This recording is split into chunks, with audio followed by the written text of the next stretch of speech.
Good morning, everyone. Welcome to our third day of press conferences here at the General Assembly of the European Geosciences Union.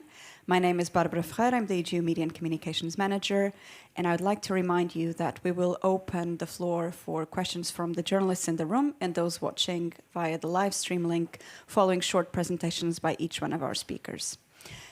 We've distributed a couple of press releases with the press kits, but if you haven't received those, you can find them online under media.egu.eu/documents.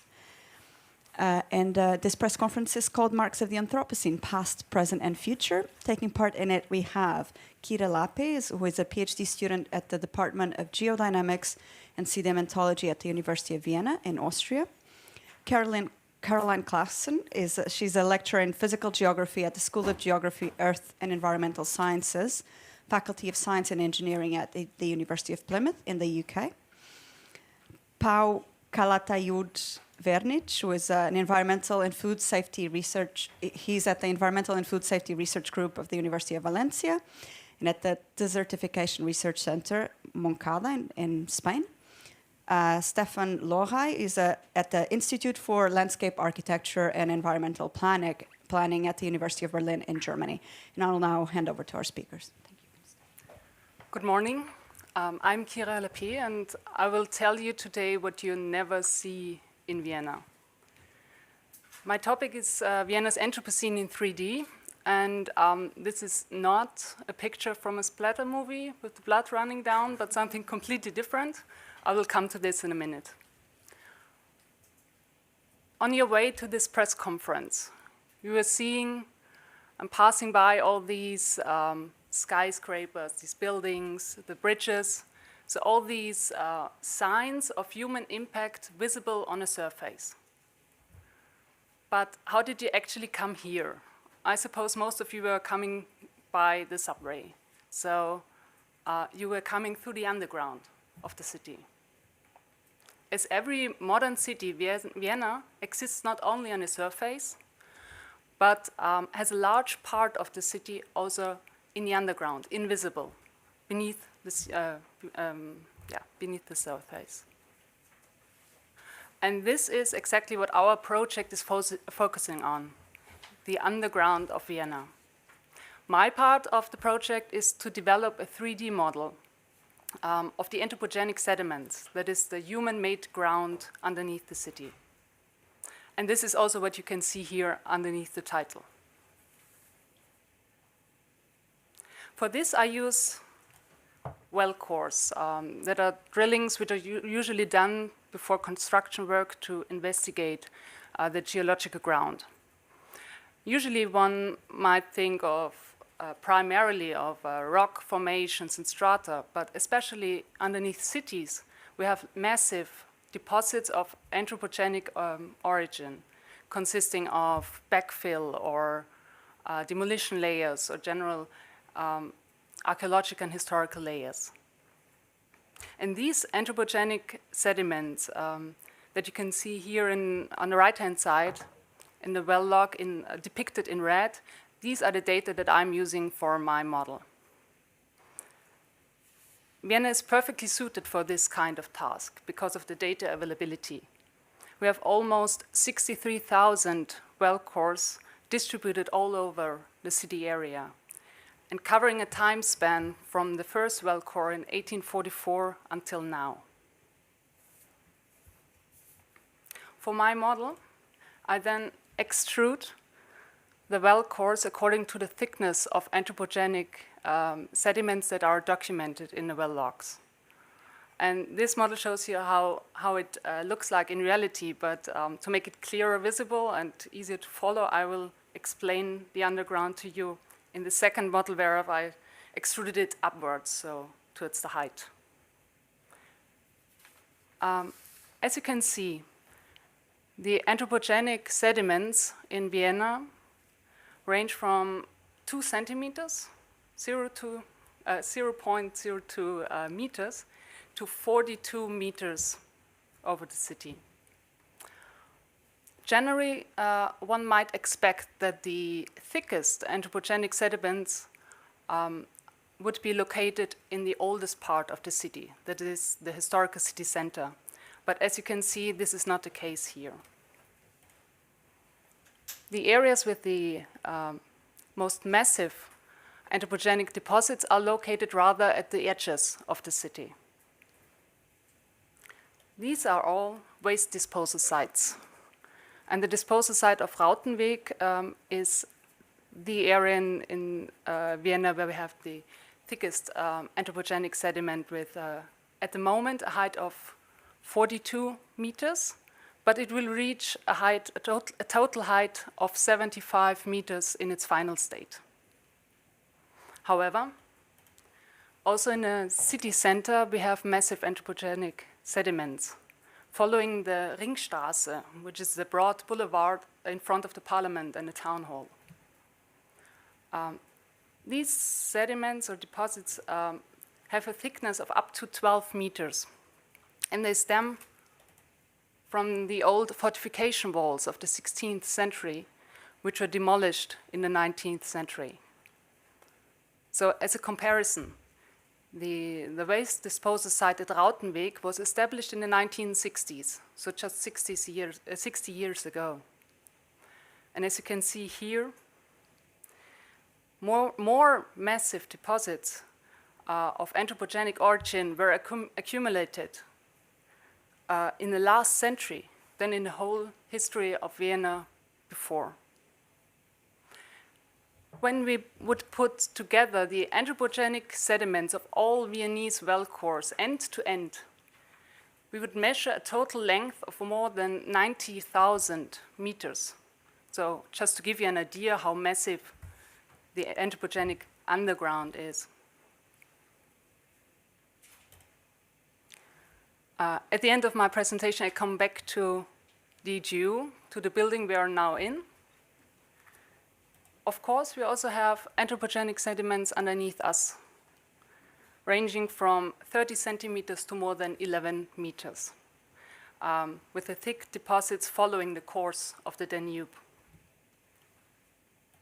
Here, in the press center, underneath our feet, in the well course of the 60s and 70s shows anthropogenic sediments of less than 1 meter. But when you, after this conference, leave this room and pass through the foyer and exit through the main entrance and stop there, right in front of the building, there we have more than 8 meters of anthropogenic deposit. So this shows how fast the thickness can change over the length of just one building. But this, of course, is just a small glimpse back in the past, before the construction of this building in the 1980s. So, thank you.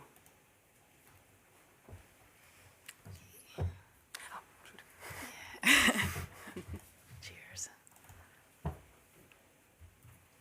That's great. Thanks very much. All right, good morning. My name is Caroline Clayson. I'm a lecturer at the University of Plymouth in the UK.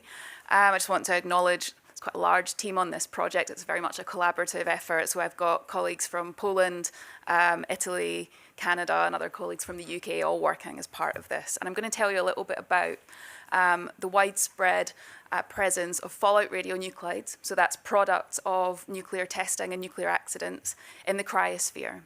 So I'm a glacial hydrologist by training, and I've spent much of my career so far focusing on the quantity of water produced by glaciers and how that impacts sea level, how that impacts water resources.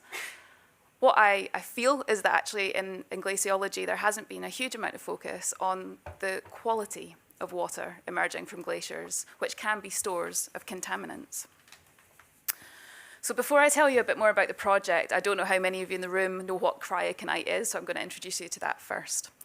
Cryoconite is a very dark sediment found on the surface of glacier ice. To be a cryoconite, it's composed of both organic and inorganic components. So that might be mineral material, but it also contains a lot of biological matter, including microbial life. In fact, it's a hotspot for biodiversity. So cryoconite has been studied by glacier scientists in the past to look at that microbial life, but also because it's very dark and it causes preferential melting of the ice surface. So there's been interest in cryoconite for some time, But looking at contaminants stored in cryoconite is really an emerging part of the science. There's been a couple of studies that have shown that cryoconite is a very efficient accumulator of carbon and nitrogen, but very few looking from a contaminant focus. So I'd identified a couple of standalone studies that had found high levels of radioactive fallout on glaciers in the Austrian Alps, actually, initially. But these were very localized studies, and I think no one had really realized that it might have global significance, and that perhaps just the sites closest to sources like Chernobyl might be polluted with these materials. But what we've discovered is that actually they're much more prevalent in the environment, stored in this material, cryoconite. And we think that's through a process of bioaccumulation, because cryoconite is so organic rich, although that varies from site to site, that as the fallout radionuclides are passed through the cryoconite with meltwater, it's actually absorbed much like a sponge. So how does it get onto the glacier in the first place? These materials are some anthropogenic materials from weapons testing and from accidents. There's also natural fallout radionuclides that occur naturally in the environment, like lead-210, that I'll tell you about shortly. They are scrubbed from the atmosphere through interaction with precipitation, and snow in particular is a very efficient scavenger of contaminants from the atmosphere. So they're concentrated initially with that interaction with snow. They then fall onto the ice surface, and as that snow turns to ice, it becomes denser and they're concentrated again. And as that ice melts in response to climate change, the meltwater then interacts with this sediment on the ice surface, this cryoconite. And that is a sort of third step of accumulation of these contaminants in the ice surface sediments. So it's this interaction between the glacier meltwater, which is obviously increasing as temperatures increase as well, that result in what I would call a sort of hyper-accumulation of contaminants in the cryoconite.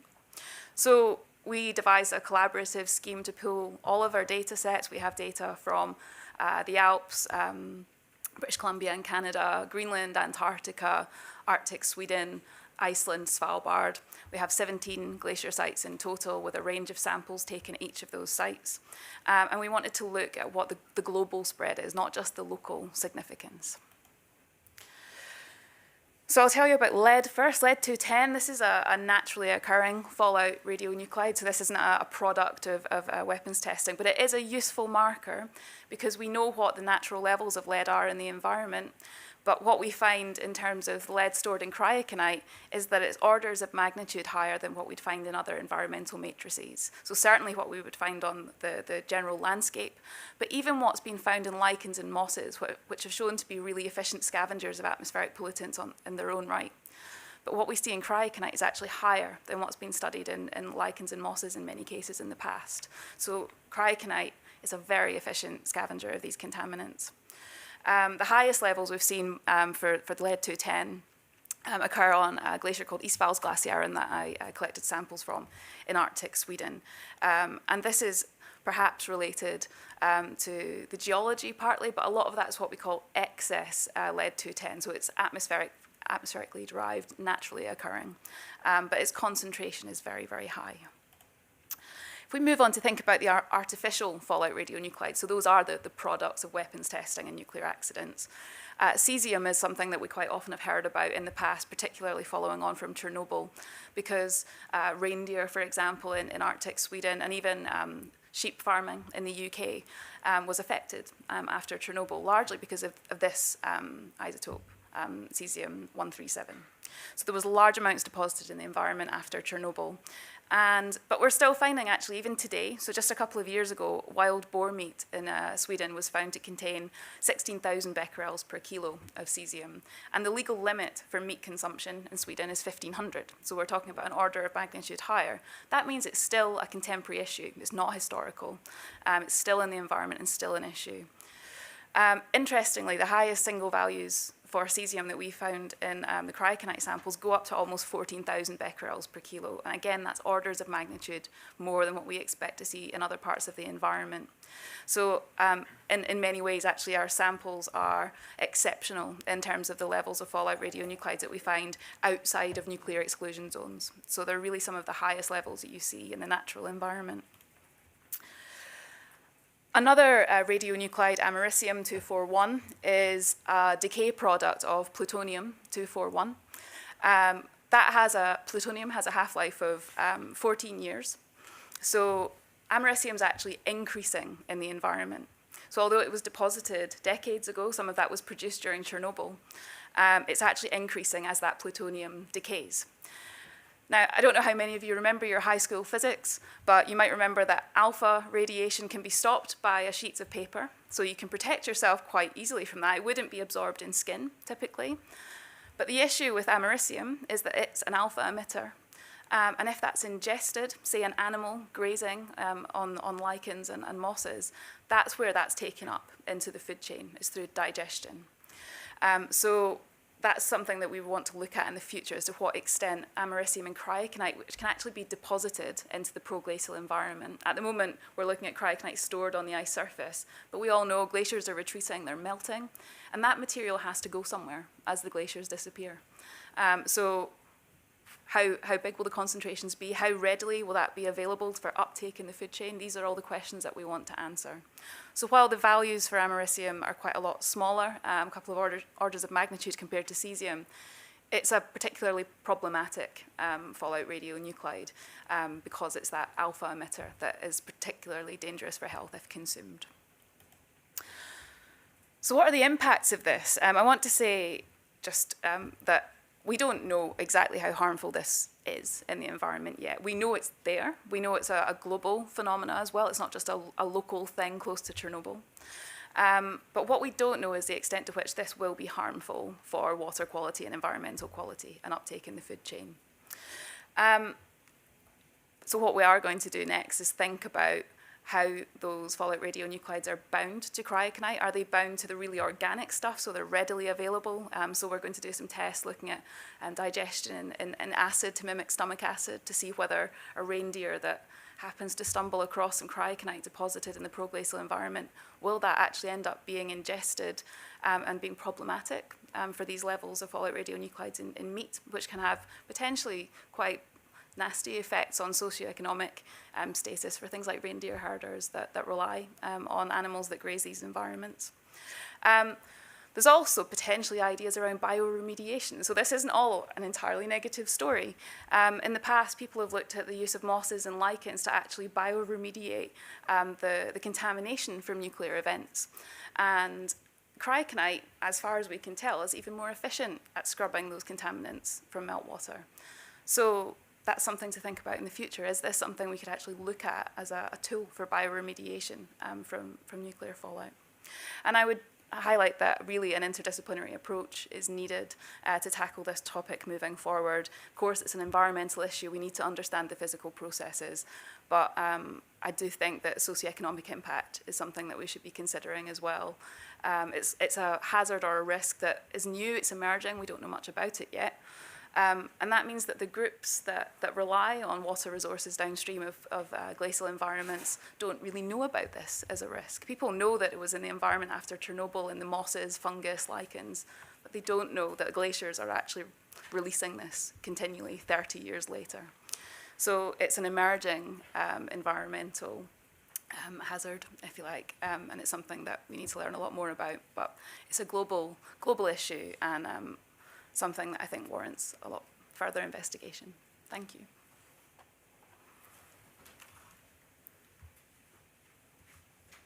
Do you want me to do that? Yeah. There you go. Thank you. Just to press, right?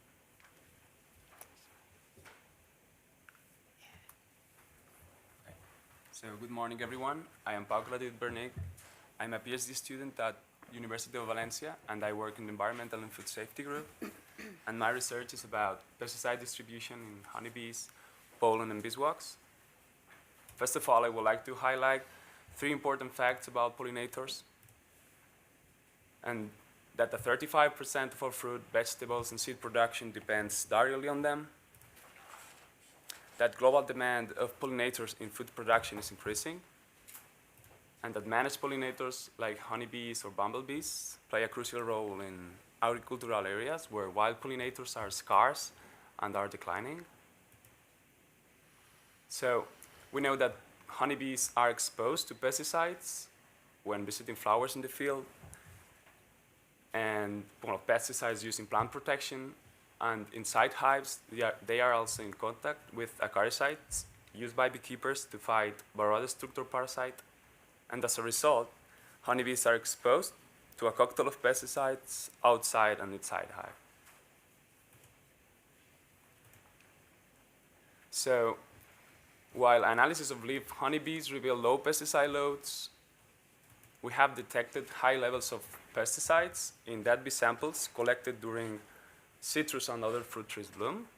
Particularly, we detected high amounts of organophosphate insecticide, chlorpyrifos, and dimethylate. And we also detected neonicotinoid imidacloprid, 30% of samples in 2014 and 12% in the last 2 years. And such a detection suggests a fraudulent use of this neonicotinoid because the use during bloom was banned in the European Union since 2013. And since 2018, the use outdoors of this compound is completely forbidden. And it's important to say that all 3 pesticides were involved in acute mortality episodes reported in 2 apiaries located near agricultural settings. So mortality rates increase up to 250 dead honeybees per day in some cases. So when we analyze beekeeping products, we find out that beeswax is the most contaminated matrix regarding the concentration we detect on it. We have found high levels of acaricides used in beekeeping. And furthermore, most pesticides have a great affinity for this matrix and are very stable in wax. So that makes easy to pesticides remain in wax for years, even after the last application in the hive. When we analyze pollen, we find out that it's the most contaminated matrix, but regarding the number of pesticides, we have found insecticides, fungicides, herbicides, and also acaricides. And the acaricides goes to the pollen directly, applied in the hive by beekeepers, but are also transferred from the wax matrix to the pollen.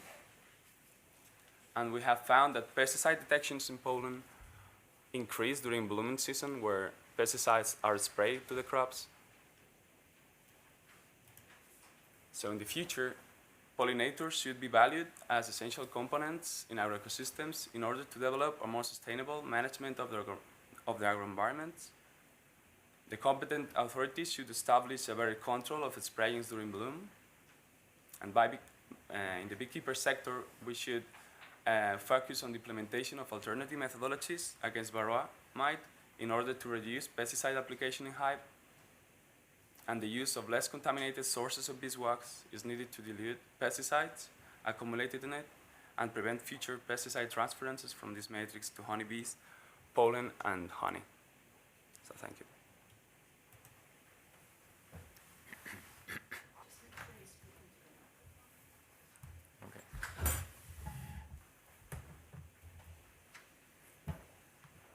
Good morning. My name is Stefan Loray. I'm a PhD student at the Technical University of Berlin. And here I would first also like to give credit to Camilo Mora from the University of Hawaii, who has developed the deadly heat definition that I will talk about, and my advisor Felix Kreutzig, who's working on cities. And I'm going to speak today about deadly heat waves and deadly heat waves in future climates. So kind of moving the Anthropocene from the past to the future. And I'm looking particularly at urban populations, asking how many people will be affected by future deadly heat, and bringing up some equity concerns. I'm highlighting the main findings, which essentially confirm a lot of previous research that has been done. I'm saying it's mostly South Asia, it's the Southeast Asian region, but also particularly Sub-Saharan Africa that will in future be impacted by dramatically higher heat than what we see today. And Sub-Saharan Africa as the region with very high poverty levels will also suffer an overproportional increase in deadly heat. And so this is something, we're speaking something about factors of 3 to 9, depending on how population and climate will develop over the next decades. And the message on the equity side is that it's mostly the poor cities and the poor population being hit by these heat waves. Let me first go a step back and actually ask, why do heat waves matter so much? So I remember 10 years ago, I felt climate change was much more perceived as rise in sea level, for example, and now there's much more an emphasis on deadly heat, and that's mostly because researchers found heat waves drastically increase in a warmer climate, and among most of the climate hazards, they're felt the earliest. And they also affect many more people than many of the other climate hazards. So there's a real reason why there is this recent focus on heat waves. And then there's also an issue of population growth, which leads to an increase of people affected by heat. So the areas which will become much more much hotter than they are today, are also areas with high population growth dynamics. I would like to highlight something quite important that may not be very evident at times. There are different definitions of heat. So people often speak about a relative increase in heat, and then also high latitude areas. Like 2 days ago, I saw a talk about heat waves in Scotland, for example, where it matters. In this talk, I'm talking about deadly heat, which means essentially the temperatures rise so high that humans are not really able to cool down anymore via respiration. So this is something that is more and more common in areas where today you would already say they are hot areas, such as India. And so we use this heat definition, which is based on this research by Camilo Mora, and we look at future urban populations.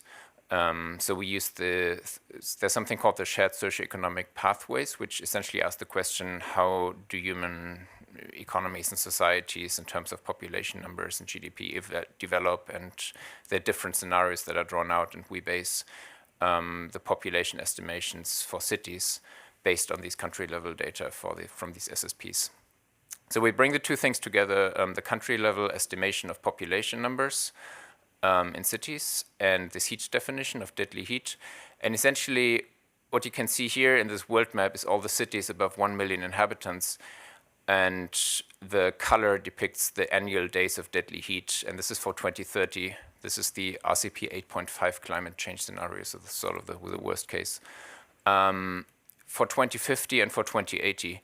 And essentially the main message here is you can see that in the South Asian region and Southeast Asian region, in Western Africa and also in the Caribbean, there are these hotspots of increased heat. And also, as you go through time, you see that the circles get bigger, meaning the population will grow dramatically in these cities. So it's both an increase in population size and an increase in heat. Essentially here you can see the change in population numbers for the different world regions. This may be a bit too much for this, but if you, this is one of the key graphics where you see, look at the total exposure. I hope that you can read this. Essentially the different bars depict the different world regions. So this is Southern Asia, Sub-Saharan Africa, Southeastern Asia, the first three.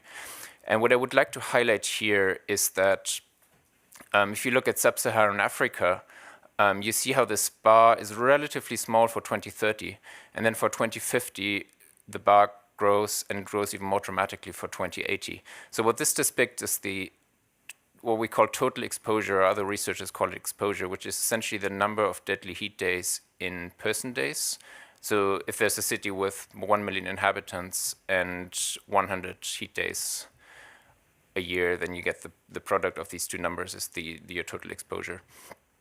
And the main message is that total exposure in Africa will dramatically increase.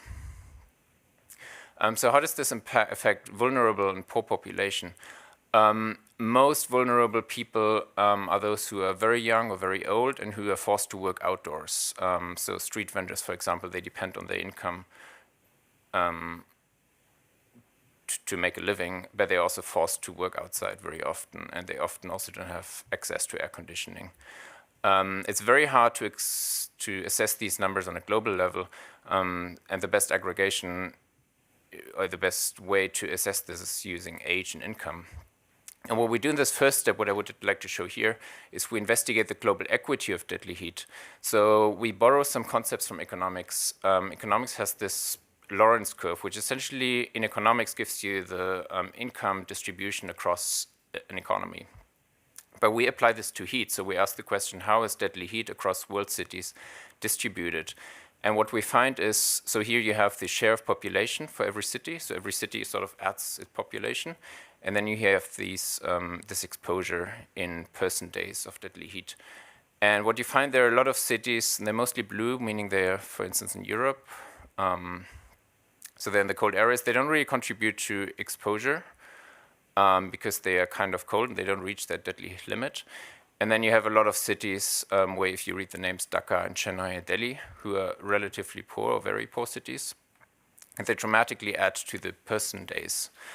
So the message is here, essentially there's a big inequality in who takes the toll of deadly heat. There is a second, more interesting message. If you take these cold cities away, so you set a threshold of, say, 10 or maybe even 25 deadly heat days a year, the distribution actually gets fairly linear. And I don't have a final conclusion for this, but for now this means actually among those cities who are already hot, there's a fairly equal distribution as sort of a global equity distribution who takes the deadly heat toll. So the cities which are hot take the toll of deadly heat, and those which are not hot, they're also not that much affected. In this definition of deadly heat, and the image may look differently if we look at a relative heat definition, but this is nothing that has been done in this research. Thank you. Thank you very much for your interesting presentations. We'll now open the floor for questions. Are there any questions from the journalists here in the room? Hi, it's Adam Vaughan from New Scientist. Caroline, I just wanted to ask you a bit about the point you started to get into at the end about the kind of what does it mean. I suppose what I'm interested in, do you think that what this is most interesting about, it tells us about the sort of Anthropocene kind of sort of side of it, that, you know, we've impacted all different parts of the planet, or is there, you know, you mentioned the health stuff is a bit inconclusive at this point. I mean, how much of a sort of risk is there, you know, of this, it ends up in water supplies and things like that? I don't know what the sort of how the sort of levels you found, what the implications are for health there. Yeah, so it's about how this material is transported downstream. That's the crux of it.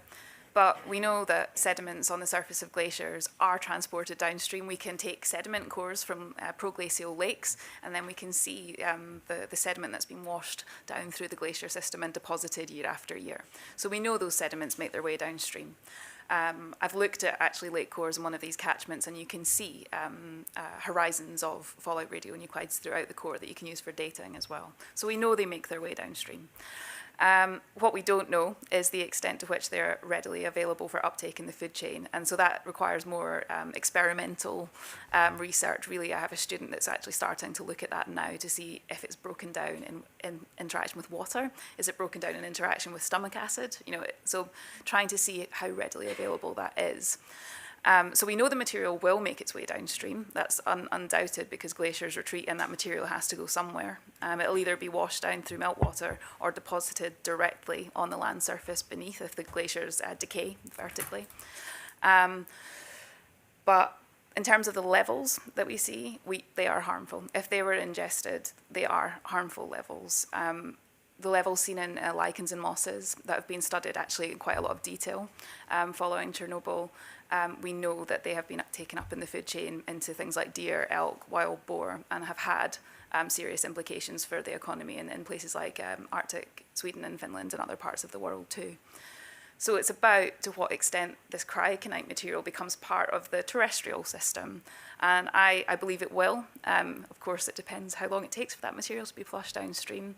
But it will end up there. And I think we're just trying to learn more about how readily available that is for uptake in the food chain. But I think it's a potential future issue.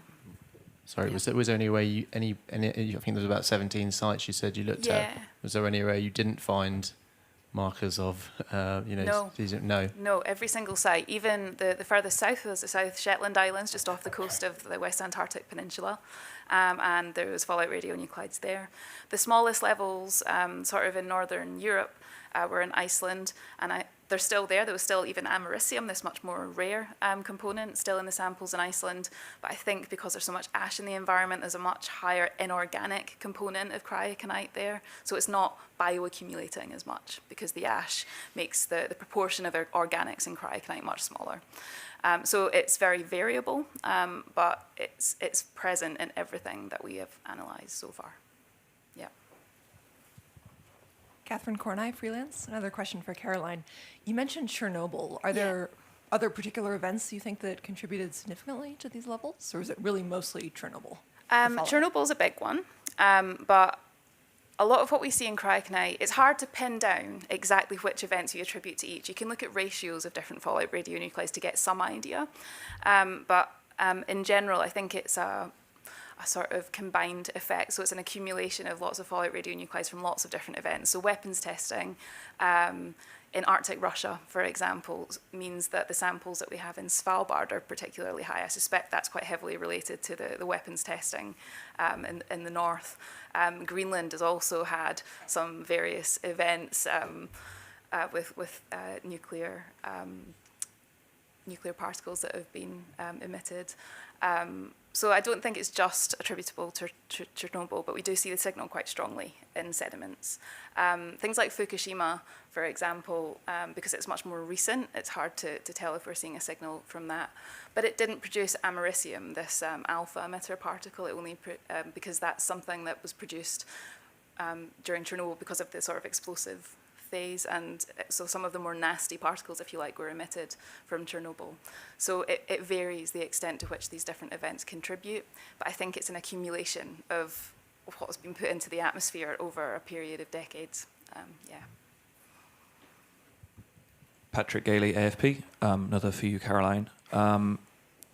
This is about radioactive residue on glaciers, and if we're talking about the Anthropocene as a geological era, you mentioned yourself, and we saw a presentation yesterday, well, the glaciers are disappearing. Yeah.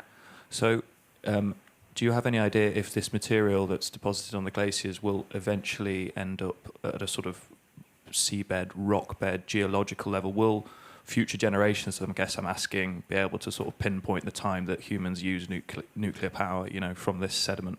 To some extent, we already can. So if we look at proglacial lake sediments, you can actually see horizons on those lake sediments where it's really obvious where Chernobyl was. So I can date, if I take a lake core, I can actually date the point in that core where it must be from 1986, Chernobyl. So we can already actually use fallout radionuclides as a really nice marker for dating sediments in not just proglacial environments, but also riverine environments and all sorts of other environments. You mentioned a little bit about the seabed as well. So what I'm focusing on largely is terrestrially terminating glaciers, although some of the glaciers in our study were marine terminating as well. It's harder to measure the flux of contaminants coming out of marine terminating glaciers because they open up into the ocean, right? So it's much harder to get an idea of what quantity is being transported there. But of course, I'm talking about uptake in the food chain with deer and these sort of megafauna, if you like, but fisheries as well. I mean, that's definitely something that it could also have an impact on, both terrestrially in river systems and the ocean. But we just don't know yet. I think I have to really stress that we have to do a lot more work on the process side of things to understand how harmful, if harmful at all. Maybe it will just become completely distributed and the levels will be so small that we don't know. But I think it's something you can't ignore. It has to be investigated because maybe we have to think about ways to offset and mitigate some of those effects if it is a potential future issue. Yeah. Thank you very much. I have a question for Stefan. Your study seems to suggests quite openly, I think, that the burden of extreme heat exposure is going to be placed on the poor worldwide. What, if you could make some sort of policy recommendation to governments to try and protect these people, what do you think, what practical measures could be done to keep them safe? So I didn't investigate this question, but obviously I can comment on this. So one of the big concerns actually is that people will start and buy air conditioning all over the world. Like this is something that is already happening. If you live in India today and you achieve a certain level of wealth or income, you want to buy air conditioning. So I think smart policy measures should be aimed at not leading into this major increase in energy consumption for cooling down. There is low-level policy recommendations that are starting to be implemented. So, for instance, Ahmedabad in northern India is like one of the hottest cities in the world, and they have a major heat impact, and they give out free water. They open up sort of public cooling spaces where people can go in terms of heat periods to help people adapt.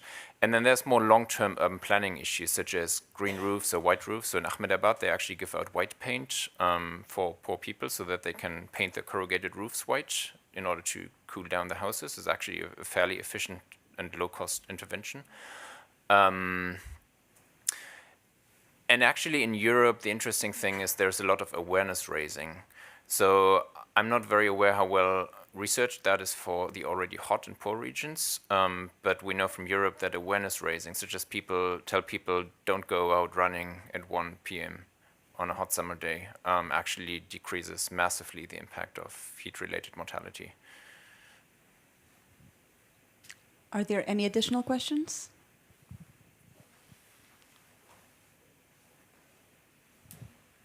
Liz Gallagher, Physics World. I have a question for Kira. Can you talk a bit more about how you defined an anthropogenic sediment and what you found there? What I found in them, or Yes. yeah. I actually have something prepared for this question.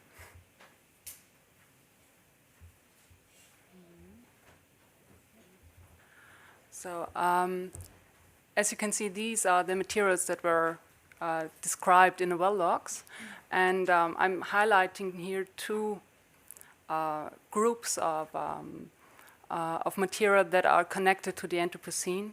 So I was looking for which of these materials are for sure stemming from the period after 1900, so the last century. And that is concrete and plastic. But we have quite a small amount of plastic mentioned, just less than 2,000 times in all these well cores. But the reason for this could be because it's because we have a similar project done in London by Colin Waters, and they have even less mentionings of our occurrences of plastic. And it could be that it's a very usual thing, so it's not really likely to be described. In Vienna, we have a change in about 2000, a change of the system, how to describe the well logs. And after this time, we have much more exact and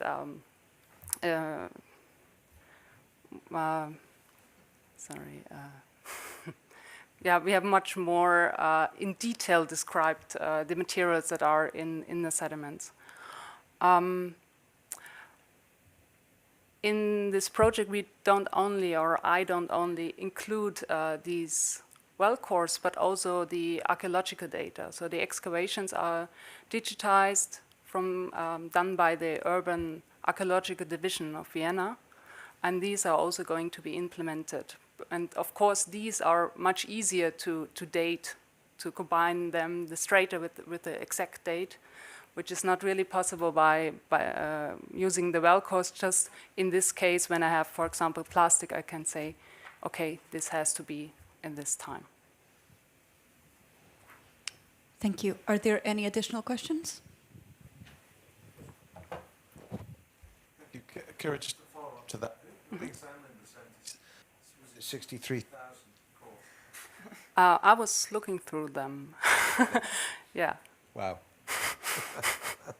That's incredible. I mean, this stuff's going to stick around for a very long time, isn't it? Yeah. Basically. And we're talking about when they're looking for a golden spike at the moment, aren't they? suitable golden spike to mark the Anthropocene in the geological strata. Stuff is going to be with us for a very long time. Yes, it is, and this leads me to another part of our project because it's very interdisciplinary. We have also a part which is on the geochemistry.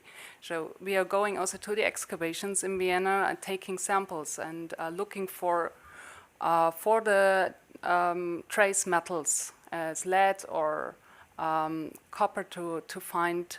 So if we can find a peak that we can also use to combine with the specific date. So that is also a part of our project. Thank you. Are there any further questions? If not, we'll finish here. Thank you very much. You are welcome to approach our speakers and book one of the interview rooms we have available. Our next press conference is at 11 on the first results from the Trace Gas Orbiter. Thank you very much. Thank you very much for your presentation.